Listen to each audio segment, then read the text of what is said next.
Bonjour. Alors là, c'est un c'est même un grand événement parce que là, je contrôle plus rien, vous voyez. Donc c'est clair, ce salon, je comprends plus rien.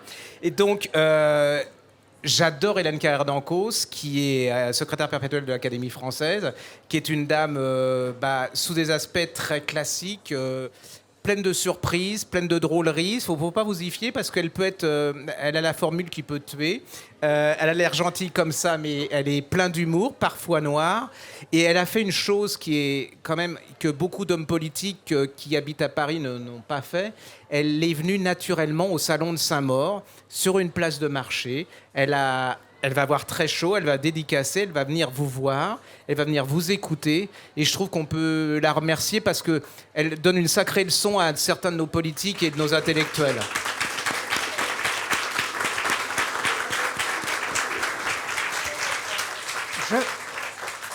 Je voudrais dire que je suis très contente d'être là. Et je remercie Gérard Collard. Et en plus, elle est contente. Donc, vous voyez, c'est quand même extraordinaire.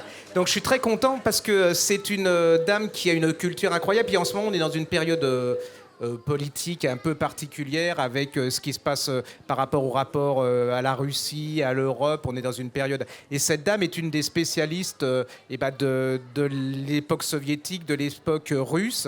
Et à travers ses romans, elle essaye de nous dire des choses, de nous expliquer, de ne pas être que sur des a priori, des quiproquos, des clichés. Et à travers ses livres, elle essaye de nous faire comprendre que peut-être que la Russie, ce n'est pas que le diable qu'on en essaye de nous faire croire que c'est actuellement.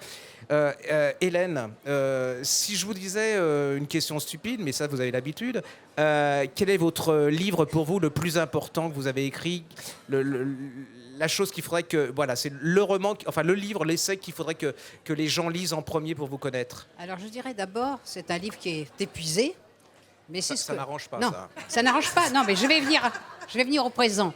Mais je voudrais tout de même dire qu'il y a presque 40 ans, j'ai écrit L'Empire éclaté, où, au fond, je montrais que l'Union soviétique, dont on disait qu'elle allait nous envahir avec ses chars, elle était à bout de souffle. Et je pense que c'est ce que j'ai fait de plus important.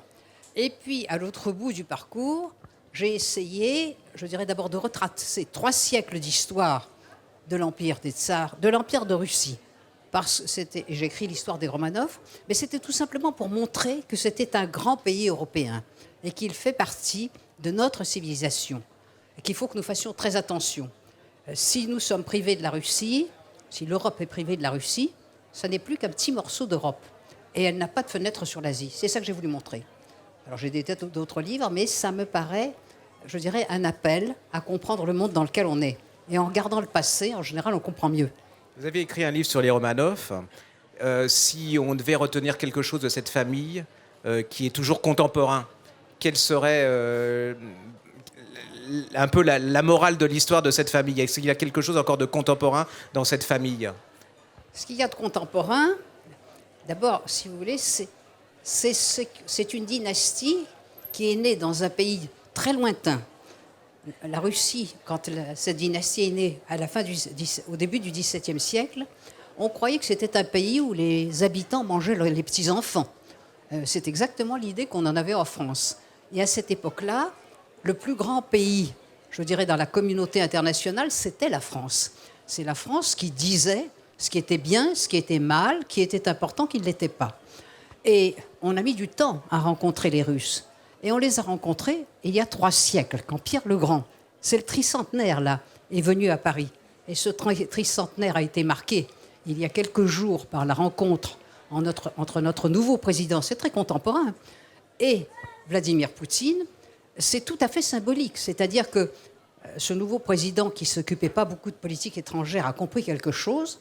Si on voulait arrêter d'ignorer un pays qui est tout de même le pays qui nous ouvre les portes du monde qui est en train de grandir, du monde asiatique, il fallait parler avec ce pays, avec celui qui le dirige. Et il a eu l'intelligence de comprendre qu'il fallait s'appuyer sur quelque chose d'historique, c'est-à-dire sur le jour où Pierre le Grand est arrivé. Alors, pour vous éclairer sur l'importance du fait, quand Pierre le Grand est venu pour la première fois, c'était un tout jeune empereur de cet immense pays où on croyait, une fois encore, que c'était des sauvages absolus. Il a parcouru anonymement toute l'Europe pour voir ce qu'elle avait d'intéressant, sous une fausse identité. Tous les souverains européens l'ont accueilli en faisant semblant de ne pas le reconnaître, mais en le traitant comme un empereur. Le seul souverain qui ne l'ait pas fait, c'est notre grand Louis XIV, parce qu'il pensait tellement que c'était des sauvages qu'il a dit « ça n'est pas de ma dignité ». Louis XIV mort, ce Pierre le Grand est revenu, il y a exactement 3 siècles, il est revenu en France, il a soulevé le petit Louis XV qui avait 7 ans, il l'a pris dans ses bras, et il a été reçu en France comme un roi. Et le résultat de ça, c'est qu'il a importé en Russie la langue française, la culture française, énormément d'artistes français, énormément. Le modèle de l'Académie française, dont il a fait l'Académie des sciences. Et ça a été le début d'une grande histoire commune européenne. Et c'est pour ça que notre président ait compris que c'était ce symbole qu'il fallait prendre, qu'il ne fallait pas téléphoner à Poutine en disant hey, on va se réconcilier, parce que quand on est fâché, ce n'est pas très simple. Tandis qu'il lui a dit venez, on va célébrer le tricentenaire de l'arrivée de Pierre le Grand. Et on peut dire qu'une nouvelle page de l'histoire européenne s'est ouverte. Alors, je vous signale quand même, parce que ceux qui ne connaissent pas Hélène, c'est qu'elle est d'origine russe, hein, Géorgie Russe essentiellement, géorgienne, et puis des tas d'autres choses. Voilà, donc ça explique l'intérêt qu'elle a pour la Russie. Hein. Je veux dire, dans vos livres, par rapport à nous, en tant qu'Européens, qu'est-ce que peut nous apporter la Russie actuellement ? Elle nous apporte d'abord quelque chose de fondamental, c'est que le monde n'est plus le monde de Louis XIV, ni celui de la fin de la Seconde Guerre mondiale. L'Europe, ça n'est pas grand-chose. Mais d'ailleurs, Victor Hugo, qui avait un esprit prospectif, disait déjà au XIXe siècle, l'Europe, et particulièrement la France, c'est un petit cap du monde. Et il l'avait très bien compris. Aujourd'hui, qu'est-ce que nous sommes ? Où est-ce que se joue le destin du monde ? Il se joue en Chine, en Inde, en Afrique, mais pas chez nous. Alors, ce que la Russie nous apporte, si nous restons tout seuls, ou si on est fâché avec elle et qu'on parle juste à nos voisins, là où tout va se jouer, là où sont les ressources humaines, c'est là les milliards d'hommes, c'est là que sont les ressources. Eh bien, nous sommes tout seuls dans notre coin. Alors, ce que ça nous apporte la porte de l'Asie, ça fait de nous une puissance d'Eurasie. Et le monde d'aujourd'hui, de demain, c'est l'Asie, mais si on suit l'idée russe que c'est l'Eurasie, ça ramène l'Europe dans l'histoire.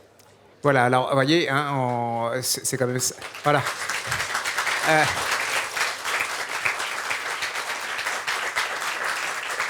Alors, si vous voulez continuer cette conversation qui ne peut être qu'intelligente à côté de la mienne, donc c'est clair.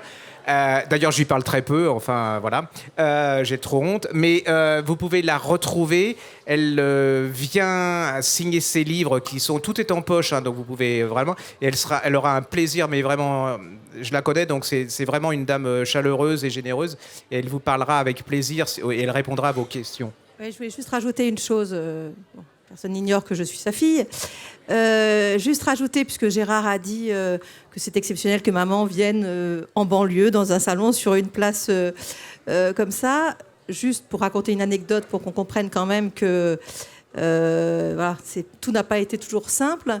Quand maman a été élue perpétuelle de l'Académie française et qu'elle nous a fait visiter donc, l'appartement où elle allait habiter, mes enfants étaient petits à l'époque.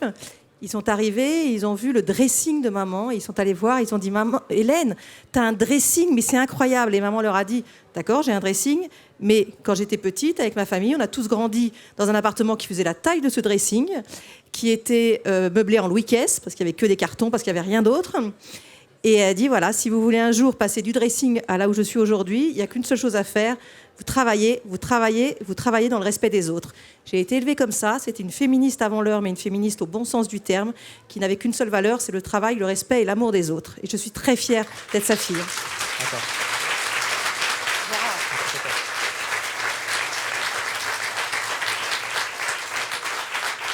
Et je voulais dire aussi... J'ai l'impression d'être Fayot, c'est affreux. Tu l'es. Je voulais dire aussi que c'est une femme et que l'Académie française... Non, attendez, c'est pas ça la révélation. Enfin, bon. Et que femme, elle dirige, enfin, elle chapeaute une académie qui est quand même relativement misogyne, remplie d'hommes, qui, quelque peu inconsciemment, insupportent que ce soit une femme qui la dirige. Et je trouve que, mesdames, cette dame... elle est votre représentante et que je trouve que ça sera une des pierres du XXe siècle. C'est la première femme qui est secrétaire perpétuelle de l'Académie française. Je trouve que pour vous, c'est une sacrée victoire et que quelque part, vous vous lui devez quand même quelque chose parce qu'elle vous met en valeur quand même. Et donc, je trouve à la remercier à ce niveau. Voilà. Je peux dire un mot juste.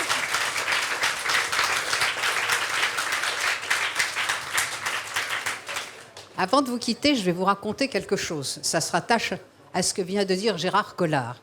Ma mère, vous voyez, c'est une génération où le féminisme n'existait pas. Ma mère, qui ne perdait pas le nord sur le statut des femmes, m'avait toujours dit, écoute, quand je faisais des études, elle me dit, il y a la seule chose qu'il ne faut pas que tu saches faire, c'est taper à la machine. Parce que dans le monde où nous sommes, les hommes, mais quel que soit le niveau de tes diplômes, ils te prendront pour leur secrétaire. Bon, donc je n'ai jamais su taper à la machine, j'ai été fidèle à ma mère, mais quand j'ai été élue secrétaire perpétuelle, c'est ce qu'a dit, rappelez Gérard, j'ai pensé à ma mère, je me suis dit, secrétaire. Si elle entend ça dans l'autre monde, qu'est-ce qu'elle pense ?